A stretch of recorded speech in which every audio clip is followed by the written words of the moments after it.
Olá crianças, tudo bem? Sejam bem-vindos ao Miados Históricos, o canal que apresenta a história em pequenos e deliciosos sachês. Quer acompanhar nosso trabalho? Se inscreve no canal, deixa seu like, deixa seu comentário e faz um favor pro tio, compartilha com a galera, manda para aquele amigo que está estudando para o vestibular, aqui ele vai encontrar boas dicas de estudo de história para arrasar nas provas, certo? No sachê de hoje, nós vamos pensar num método bem didático, bem prático, para estudar qualquer assunto de história em 3 etapas. Bora lá ver? Roda a vinheta.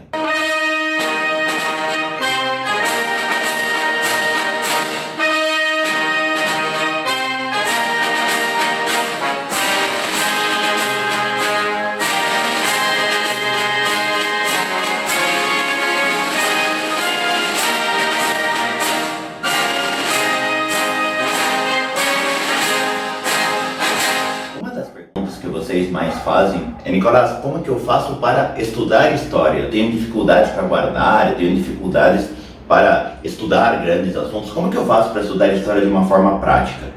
E aí, pensando numa forma de ajudar vocês, desenvolvemos um método baseado na nossa grande personagem, nosso grande mascote, o gloriosíssimo gatinho Cheddar. E aí criamos o nosso método de estudo de história, que vamos apresentar para vocês como sendo o método Tcharam, tcharam. Vamos pensar a história a partir de 3 grandes pontos. Quais são eles? Você reparou que a gente formou a palavra gato, certo? A palavra cat. Ó, cat. Vamos pensar a história em 3 grandes passos. Primeiro passo: contextualizar. Nada na história acontece do além, nada na história vem do céu, nada na história brota de uma hora para outra, corta uma cabeça de um rei, rola uma revolução, proclama sua independência. As coisas acontecem em determinado momento e em determinado espaço. Então o primeiro ponto, daqui a pouco a gente vai abrir um de cada vez, o primeiro ponto é contextualizar o fato que a gente está estudando, certo? Uma vez que contextualizamos esse fato, chegamos no segundo ponto, o analisar. Apesar da história ser uma narrativa, apesar da história ter todo um lance de historinha, que é o que vocês mais gostam, os fatos precisam ser analisados. O que tem por trás deles? Quais são as ideias que estão por trás deles? Quais são as causas? Para onde chegamos? O que isso afeta? Então isso é o analisar o fato, destrinchar o fato, ver em pedacinhos menores para você compreendê-lo como um todo, certo? E o terceiro ponto, que é o D do nosso gatinho, é o trazer para o presente. Esse é um dos pontos que os grandes vestibulares, principalmente segunda fase, mais gostam de fazer com vocês. Pegar um fato que aparentemente não tem nada a ver com a sua vida e trazê-lo para os dias de hoje. Como que esse fato influencia a sua vida hoje? Como que a formação da sociedade colonial açucareira aparece nos dias de hoje? Como que a democracia ateniense pode ser vista nos dias de hoje? Então, os 3 passos principais para a gente entender qualquer fato é o nosso gatinho, é o nosso cat. Contextualizar, analisar e trazer para o presente. Vamos ver o que é isso? A primeira etapa então do nosso método, nós vimos que é o contextualizar. O que significa contextualizar um fato histórico? Vamos separar isso basicamente em 2 grandes partes. Primeira parte, onde? Estamos falando de um fato da história geral ou estamos falando de um fato da história do Brasil? Ou quiçá da história da América, quebrando em 3 pedaços? Estamos falando de Europa? Estamos falando de qual parte da Europa? Estamos falando da Europa Ocidental? Estamos falando da Europa Oriental? Ou estamos falando da África? Ou estamos falando da relação da Europa com a África? Essa parte geográfica é uma parte que parece boa, mas não é. Até porque alguns períodos da história, principalmente lá nos primórdios da civilização, o onde é fundamental, porque às vezes o elemento geográfico, a relação do homem com o meio, que é um assunto mais da geografia do que para nós da história, pode ser decisivo. Para você entender, por exemplo, a relação que o homem estabeleceu com os rios lá no Crescente Fértil. Então, o onde, situar o fato no espaço, é um bom primeiro passo para a gente entender qualquer fato. Segunda grande parte, eu acho que essa é que você mais se preocupa. Quando a história ela é basicamente dividida em 5 grandes pedaços, a tal da história geral. A pré-história, a Idade Antiga, a Idade Média, a Idade Moderna e a Idade Contemporânea.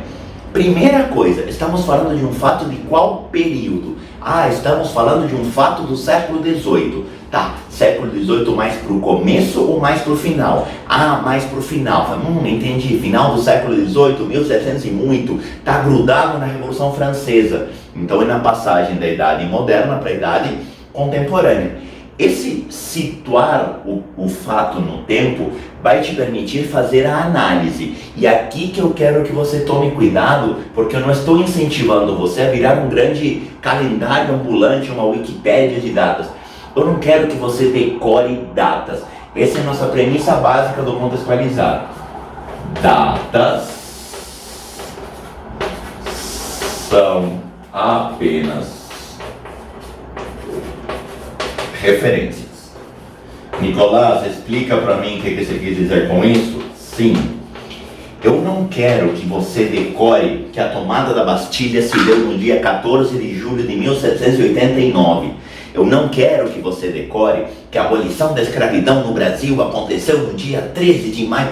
Eu não estou te pedindo para você decorar essas datas. Mas eu preciso que você tenha absoluta certeza que a Revolução Francesa veio muito antes da Primeira Guerra Mundial. Eu preciso que você tenha absoluta convicção que o Império Romano ele é anterior ao feudalismo. Esse tipo de referência você precisa ter para entender os fatos e poder colocar principalmente para conversar coisas que acontecem no Brasil com coisas que estão acontecendo na Europa. O grande perigo quando você separa a história do Brasil da história geral é você acreditar que são 2 mundos paralelos. Tem o fantástico mundo do Brasil e o fantástico mundo da Europa. Quando na verdade esses 2 fantásticos mundos, eles andam lado a lado. Muitas das coisas que estão acontecendo no Brasil, elas nascem na Europa. Exemplo clássico, você vai estudar revoltas emancipacionistas e você deu de cara com a Inconfidência Mineira. Você vai olhar para a Inconfidência Mineira, 1789, final do século XVIII, e você precisa colocá-la para conversar com aquilo que está acontecendo na Europa. Você precisa colocá-la para conversar com as ideias iluministas. Você precisa colocá-la para conversar até mesmo com a independência dos Estados Unidos. E aí você está esfregando as patinhas superiores pensando, professor, 1789, agora se consagra a Revolução Francesa. Então, aí começa o perigo do contextualizar errado. A tomada da Bastilha, que é o marco da Revolução Francesa, ela é depois da Inconfidência Mineira. Então isso você não pode fazer. Mas você percebe a sutileza desse contextualizar? Você precisa entender os fatos de uma forma mais geral. Vamos outro exemplo? Estamos estudando a proclamação da independência do Brasil, o processo de independência do Brasil que vai desenrolar no Grito do Ipiranga do dia 7 de setembro de 1822. Lindo! O que seria contextualizar? Beleza, estamos falando do Brasil no início do século XIX. Início do século XIX, estamos falando do Brasil na Idade Contemporânea. Passou a Revolução Francesa, certo? Beleza, situamos. O que está rolando ao redor? América Espanhola, você já está tendo alguns países em guerra de independência. Os Estados Unidos já proclamaram a sua independência e já mostraram o caminho. Na Europa, Napoleão já virou Napoleão, já morreu, certo? Então você tem todas as ondas liberais ganhando força na Europa e a contestação ao antigo regime que já basicamente se consolidou como uma realidade na Europa. Você percebe que até agora eu não encostei no Brasil? Você percebe que até agora eu não falei da independência? Isso é contextualizar. É ler o cenário, é ler o contexto. Nicolás, pega um exemplo de história geral bem recente. Tá bom, vou pegar um exemplo super recente, como por exemplo a Revolução Cubana. Revolução Cubana, 1959. Vamos contextualizar? Estamos falando de América Latina. Estamos falando de uma pequena ilha do Caribe no nariz dos Estados Unidos. Essa informação daqui a alguns anos vai ser fundamental para você entender quem é Cuba, tá? Tá bom, quando? Eu te falei 1959. O que é isso? Reação bovina. Guerra Fria. Guerra Fria, guerra ideológica. Estados Unidos de um lado, União Soviética de outro. Você percebe que até agora eu não falei nada da Revolução Cubana, mas eu estou lendo o cenário, tudo bem? Então, voltando para a nossa ideia, para fechar a ideia do contextualizar. O que é o contextualizar? É montar o cenário daquele fato. Onde ele aconteceu, quando ele aconteceu e que mais está acontecendo ao mesmo tempo que pode ser usado como referência. Tudo bem?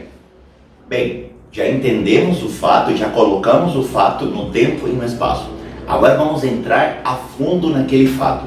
Para facilitar a nossa vida, vamos manter os nossos 3 exemplos: a Inconfidência Mineira, a Proclamação da Independência do Brasil e a Revolução Cubana. Beleza? O que é analisar um fato? Primeira coisa, quando a gente pensa num fato, ele está relacionado sempre com um conjunto de ideias. Sempre há ideias por trás disso. Quais são essas ideias? Vamos lá? Inconfidência Mineira. Quais são as ideias que estão por trás da Inconfidência Mineira? A Inconfidência Mineira tem a ver com as ideias do iluminismo. A Inconfidência Mineira traz a ideia de república. A Inconfidência Mineira discutia coisas como, por exemplo, liberdade de comércio. A Inconfidência Mineira discutia coisas tais como redução de impostos. Você percebe como eu estou analisando as ideias por trás disso? Vamos para a independência do Brasil. Estamos falando do 7 de setembro, do gloriosíssimo Grito de Ipiranga. Você vê Dom Pedro com a espada na mão às margens do riacho. Lindo. O que tem por trás disso? Romper o pacto colonial, romper a dominação metropolitana. O pacto colonial até tinha sido rompido por Dom João. Romper a dominação metropolitana, tá bom. O que é uma colônia? O que é uma metrópole? Então, junto com as ideias, pensa nos conceitos envolvidos nesse processo. O que significa ser colônia? A colônia é aquela que está submetida à autoridade de uma metrópole. O que significa ser metrópole? Bom, exercer a sua autoridade, certo? O Brasil está se formando como nação. O que significa ser uma nação? Esses conceitos fazem parte do analisar um fato, tá? Segundo, da Revolução Cubana, antes que eu esqueça. Estamos falando da Revolução Cubana. Primeiro, o que é uma revolução? Por que a gente vai falar de uma revolução? Porque é uma ruptura. Havia um antes, havia um depois. Isso é uma revolução, certo? A Revolução Cubana tem, dentre as suas ideias, um projeto claramente anti-imperialista, de romper com a dominação que havia dos Estados Unidos. Isso você viu no contextualizar. Agora você vai entender de fato o que é a Revolução Cubana, tá? Segundo ponto, personagens. É importante você entender as personagens até para você fazer isso aqui, ó. Essas ideias não são tidas por extraterrestres. Essas ideias são tidas por alguém, tudo bem? Alguém pensou, alguém leu, alguém se baseou. Então, essa relação você precisa saber fazer. No caso da Inconfidência Mineira, não, Tiradentes não é o mais importante do rolê. Na verdade, foi o cara que se lascou na história, mas não é o mais importante, não. Os Inconfidentes como um todo. Quem são os Inconfidentes? Os Inconfidentes eram mineradores. Os Inconfidentes tinham altos trejeitos coxinhas, riquinhos, elitistas. Será que dessa turma podia sair uma medida profundamente social? Provavelmente não, tá? Você está sentindo o cheiro de gordura fritando da coxinha? Não tem muito caldo para sair uma medida social de um grupo de elite. Você percebe que eu estou analisando a partir das personagens? Quem é Dom Pedro I? Quem é o nosso herói da independência? Seu professor uruguaio. Nosso herói da independência, quem é Dom Pedro? Dom Pedro, filho do rei de Portugal. Dom Pedro, príncipe de Portugal. Nossa, que independência da hora. O Brasil vai ser governado pelo príncipe de Portugal. 2 palavras, parabéns. Você entendeu quem é. Isso vai te ajudar, inclusive, a entender depois as limitações da independência. A partir das personagens. Revolução Cubana. Quem é Fidel Castro? Quem é Raul Castro? Contra quem eles estão lutando? Quem é esse tal de Fulgêncio Batista? Tudo bem? Então, entender essas personagens faz parte do analisar, tá? Ainda no analisar, tem um terceiro ponto que eu vou chamar de narrativa. E quando eu falo de narrativa, estou falando daquela parte que você adora, que é a historinha de fato. Tudo bem? A sucessão dos fatos. A proclamação da independência do Brasil, ela é o ponto culminante de um processo que vem lá da vinda da família real. Reconstrói essa historinha até chegar nele. Essa é a narrativa. A Inconfidência Mineira, ela tem uma série de passos que vão da conjuração até a morte do Tiradentes. Reconstrói essa historinha, reconstitui o passo a passo, cria essa narrativa na tua cabeça. Você entende a diferença disso, de eu te mandar decorar as datas do que aconteceu a cada dia? O que eu te falei foi, cria uma historinha que faça sentido na tua cabeça, vai encaixando as pecinhas, tá? Tentando entender as relações de causas e efeitos. Afinal de contas, nenhum fato que você for estudar vai cair na sua prova de uma forma diferente dessa análise. Então, o que vai ser perguntado para você, por exemplo, da Inconfidência Mineira, vai ser perguntado essa relação de causa e efeito. Quais são as causas da Inconfidência Mineira? E aí aparece o contextualizar de novo. Nas causas você vai ver todo o cenário que estava acontecendo. O que a Inconfidência Mineira influenciou no processo de independência do Brasil? O que a morte de Tiradentes influenciou no processo de independência do Brasil? O efeito. 7 de setembro de 1822. Qual é o cenário que nos levou até o 7 de setembro? É o contextualizar. Quais foram os efeitos do 7 de setembro? De que forma o grito de Ipiranga influenciou o que vem imediatamente depois?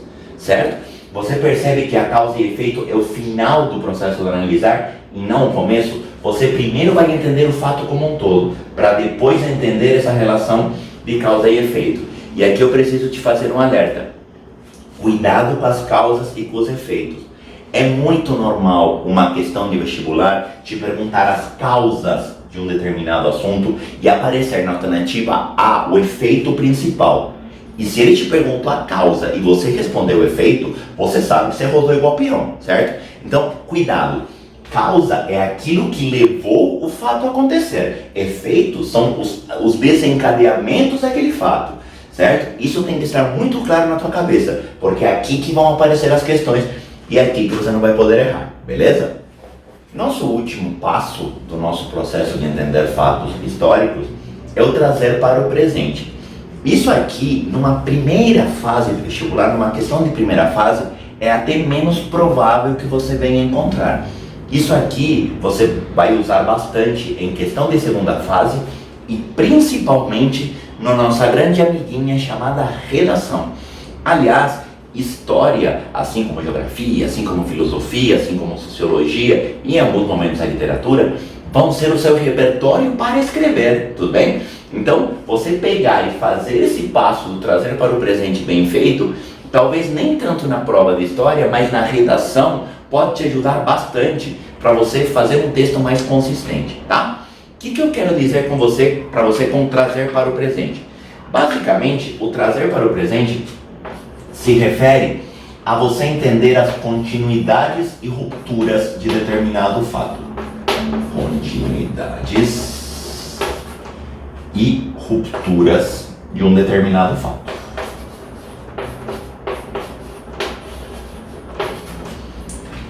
Como assim, prof? Seguinte, quando você pega, vamos continuar com nossos 3 exemplos clássicos. Você pega a Inconfidência Mineira, tá bom? A Inconfidência Mineira, uma vez concluída, ela gerou uma continuidade ou ela gerou uma ruptura? Ah, ela quebrou um processo em relação ao que tinha antes? Não, a Inconfidência Mineira trouxe até pouquíssimos efeitos práticos, mas influenciou uma série de outros movimentos que mais para frente levaram à independência. Você percebe como você está partindo do final do processo e analisando ele para frente? O trazer para o presente não é necessariamente para o dia de hoje, mas é a partir do fato para o que vem depois você pensar, esse fato trouxe uma continuidade ou trouxe uma ruptura? Há uma quebra? Se há uma quebra, qual foi a quebra? Por exemplo, a Revolução Cubana. A Revolução Cubana traz uma drástica ruptura em relação ao que tinha antes. Você tinha uma Cuba governada por um ditador ligado aos Estados Unidos e você passa a ter uma Cuba governada por um cubano ligado à União Soviética. Você percebe que rompeu completamente a trajetória? Isso é uma claríssima ruptura em relação àquilo que vinha acontecendo antes. Isso é o primeiro ponto do trazer para o presente, tá? Segundo ponto do trazer para o presente, estabelecer as influências com os dias de hoje. Influências atuais.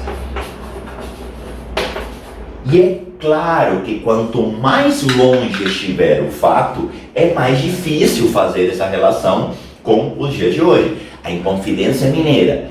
Você pegar a Inconfidência Mineira e pensar hoje coisas que são influenciadas pela Inconfidência Mineira é bem menos provável do que você pegar um fato que aconteceu nos anos 80. Sim? Então isso é claro que você não pode sair simplesmente querendo procurar relações. Mas vamos pensar uma coisa. A forma como os gregos organizaram seu sistema político, a ideia de cidadania, a ideia de democracia ateniense, estou te falando do século IV a.C. Será que tem alguma influência nos dias de hoje? Olha a influência atual. Estamos falando de abolição da escravatura. Você pega lá a Lei Áurea. Será que a Lei Áurea trouxe algum efeito social que a gente sente nos dias de hoje? Será que a forma como foi feito o processo de abolição da escravatura fez com que houvesse hoje um processo de segregação racial, de exclusão racial do negro? Será que existem hoje formas de escravidão moderna? Você percebe como eu estou trazendo para os dias de hoje? No caso da Revolução Cubana, será que o momento de Cuba hoje, a situação econômica e até mesmo política de Cuba hoje, tem alguma influência com a Revolução Cubana? O fato de Fidel Castro ter dado um chute na bunda dos Estados Unidos, será que influencia a situação de Cuba hoje? Olha a influência atual. Tudo bem? Então, pegar os fatos e tentar trazê-los para os dias de hoje. Só que é aqui que mora o perigo. Existem dois pecados básicos do historiador que você precisa tomar muito cuidado. Quais são os dois perigos? Um chama anacronismo e o outro chama teleologia, tá? Essas são as duas coisas que você, sob hipótese alguma, jamais, de jeito nenhum, never, você pode fazer. O que significa anacronismo?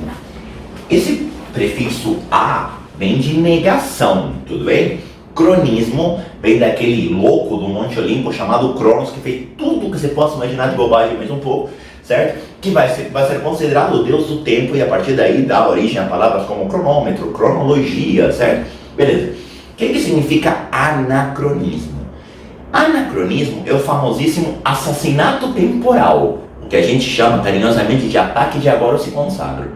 É você pegar um fato e tentar encaixar esse fato de uma forma completamente impossível para aquele tempo. Exemplos clássicos disso. Você pegar o processo de reforma agrária que estava rolando em Roma Antiga com os irmãos Graco no século II a.C. para professor, more marxista esse cara. Impossível ele ser marxista. O cara está simplesmente 19 séculos antes de Marx. Não tem como alguém ser marxista 19 séculos antes de Marx, certo? Outra.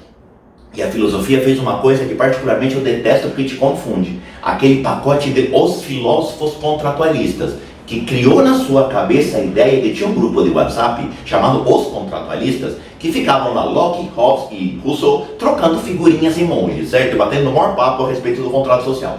Cuidado, porque você pega essa ideia de contratualistas, você fala, prof, aquele Hobbes odiava Rousseau, porque Hobbes falava que o homem era mau por natureza, e Rousseau falava que o homem era bom, e o Hobbes ficava metendo o pau no Rousseau. Onde já se viu falar que o homem era bom, Rousseau? Você tá louco? Então, essa sua análise parte de uma premissa errada. O Rousseau, ele é posterior a Hobbes. Hobbes não pode criticar alguém que ainda não nasceu e não escreveu. Isso chama anacronismo, certo? São essas coisas que você não pode fazer. Lembra do exemplo do comecinho da aula? Quando eu te falei da Inconfidência Mineira da Revolução Francesa? Isso é um caso clássico de anacronismo. É você pegar uma coisa num momento que ele não pode ter acontecido, certo? A teleologia, ela é um pouquinho mais sutil, vocês erram um pouquinho menos. Mas não posso deixar de te dar um toque em relação a isso. Com história, você estuda a história sempre do presente olhando para trás. E isso é natural. A história sempre foi feita do presente olhando para trás. Do presente daquele momento que foi estudado determinado fato, tá? Qual é o perigo? Você saber o final da história e você querer construir uma historinha que se encaixe nisso. É mais ou menos como você ter tomado um pé na bunda da namorada e você querer analisar os últimos 10 dias de relacionamento sabendo que você tomou um pé na bunda. E aí você começa a tirar conclusões do além, do tipo, há 10 dias atrás, eu convidei ela para sair e ela falou que não. Já estava pensando em terminar comigo. 2 dias depois, o visto por último do WhatsApp era às 3 da manhã. Ela já estava conversando com outro. Você percebe que você está tirando conclusões baseadas em vozes na minha cabeça e o único que você quer é comprovar o porquê você levou um pé na bunda? Isso é teleologia. É você querer estudar, construir a historinha, a narrativa, certo? Sabendo o final e querendo que a narrativa se encaixe no final. É você pegar o governo atual e dizer: a culpa do governo atual é de João Goulart, porque João Goulart era comunista, João Goulart criou um pânico do comunismo e por isso até hoje se persegue comunista no Brasil. Mano, não tem nada a ver, a Guerra Fria acabou, a União Soviética desapareceu. Você percebe que está criando uma linha reta onde não tem linha reta?